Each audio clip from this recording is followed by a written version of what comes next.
নমস্কার বন্ধুরা, RRG cooking চ্যানেলে আপনাদের সবাইকে স্বাগত। আজ নিয়ে হাজির হয়ে গেলাম শিলপাটাতে বাটা মশলায় পটল আলু দিয়ে ডিমের পাতলা ঝোল রেসিপি নিয়ে। তো চলুন শুরু করা যাক। আমি এখানে 5টা ডিম সেদ্ধ করে গায়ে কাট লাগিয়ে নিয়েছি। এখন কড়াইতে তেল বসিয়ে একটু লবণ দিয়ে দিলাম। এবার এখানে ডিমগুলোকে দিয়ে দেব। সামান্য একটু হলুদ দিয়ে ডিমগুলোকে হালকা করে ভেজে নেব। ডিমগুলো আমি কড়া করে ভাজবো না, হালকা করে ডিম ভাজলে খেতে ভালো লাগে। ডিম কড়া করে ভাজলে কিন্তু শক্ত হয়ে যায়, তাই জন্য আমি হালকা করে ডিমগুলোকে ভেজে নেব। ডিমগুলোকে হালকা করে ভেজে নিয়েছি, এখন ডিমগুলোকে উঠিয়ে নেব। বন্ধুরা, আমরা কম সময়ে হাতে থাকলে মিক্সচারে মশলা করি, কিন্তু শিলপাটায় মশলা করলে খেতে কিন্তু অসাধারণ হয়। এবার ডিম উঠিয়ে নিয়ে ওই তেলের মধ্যে দিয়ে দিলাম কিছুটা পটল আর সামান্য লবণ দিয়ে পটলগুলোকে ভেজে নেব। শিলপাটাতে যে কোনো মশলার তরকারির স্বাদ কিন্তু দ্বিগুণ বেড়ে যায়। পটলগুলোকে হালকা ভেজে নিয়েছি, এখন পটলগুলোকে উঠিয়ে নেব। আমি এখানে হলুদ ব্যবহার করিনি, হলুদ ব্যবহার করলে পটলের কিন্তু তেলটা খুব কালো হয়ে যায়। দেখুন হলুদ ছাড়াও তেল কতটা কালো হয়ে গেছে। আর এখানে 3টে আলু বেশ বড় বড় সাইজ করে কেটে রেখেছিলাম। আলুগুলোকে দিয়ে দিলাম, একটু লবণ দিলাম আর দেবো সামান্য একটু হলুদ। আলুগুলোকে নাড়াচাড়া করে আমি ঢাকা দিয়ে দিয়ে ভেজে নেব, তাহলে আলুগুলো অনেকটা সেদ্ধও হয়ে যাবে। আলুগুলোকে নাড়াচাড়া করে নিলাম, এবার ঢাকা দিয়ে দেব। কিছুক্ষণ পর আবারও ঢাকাটা খুলে নিলাম। আবারও আমি আলুগুলোকে নাড়াচাড়া করে দেব। আর এখানে আমি কিছুটা চই ডাঁটা দেব।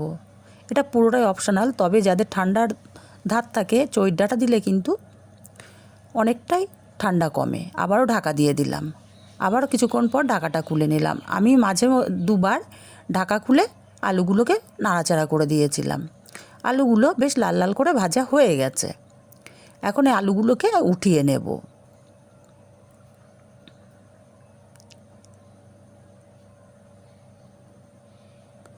আলুগুলোকে উঠিয়ে নিয়ে এই তেলের মধ্যেই ফোড়নে দেব একটা তেজপাতা আর দেব অল্প একটু গোটা জিরে।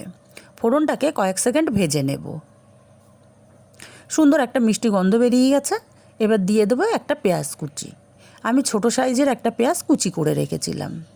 পেঁয়াজটাকে হালকা করে ভেজে নেব। পেঁয়াজটা হালকা ভেজে নিয়েছি। এখানে দিয়ে দেবো 1 চামচ পরিমাণে রসুন বাটা।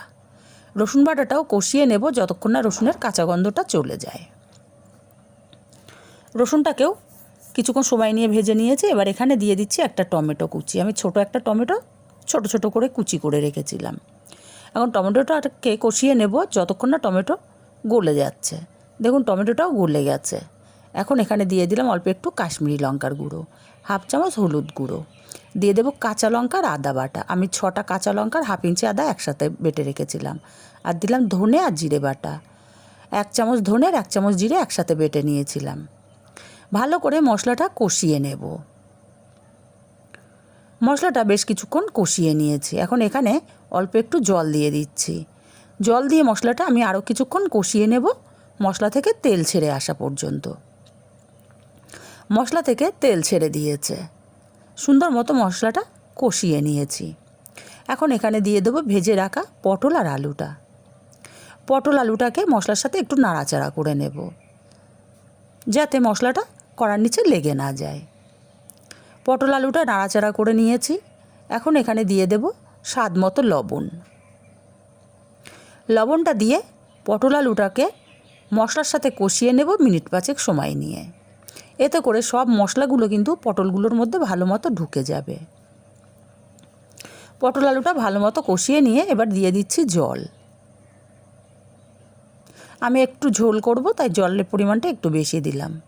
নাড়াচাড়া করে ভালো করে মিশিয়ে নিয়ে ঢাকা দিয়ে রান্না করব 5 মিনিট। 5 মিনিট পর ঢাকাটা খুলে নিলাম।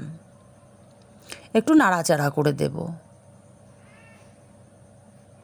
এবারে দিয়ে দেব ভেজে রাখা ডিমগুলোকে। ডিমগুলো দিয়ে নাড়াচাড়া করে আমি আরও 5 মিনিট রান্না করব। তবে এখন আমি আর ঢাকা দেব না, কারণ আমার আলুগুলো খুব সুন্দর মতো সেদ্ধ হয়ে গেছে। 5 মিনিট আমি ডিমগুলো দিয়ে ফুটিয়ে নিয়েছি। একটু নাড়াচাড়া করে দিলাম। এবার এখানে আমি কিছুটা বাটা গরম মশলা দিয়ে দিচ্ছি। আমরা যে গুঁড়ো ব্যবহার করি তাতে কিন্তু স্বাদ গন্ধ কিছুই থাকে না, কিন্তু বাটা গরম মশলার কিন্তু স্বাদ ও গন্ধ দুটোই কিন্তু সম্পূর্ণ আলাদা হয়। নাড়াচাড়া করে মিশিয়ে নামিয়ে নিলেই কিন্তু রেডি হয়ে যাবে পটল আলু দিয়ে ডিমের ঝোল। রেসিপিটা কেমন লাগলো কমেন্ট করে জানাতে ভুলবেন না।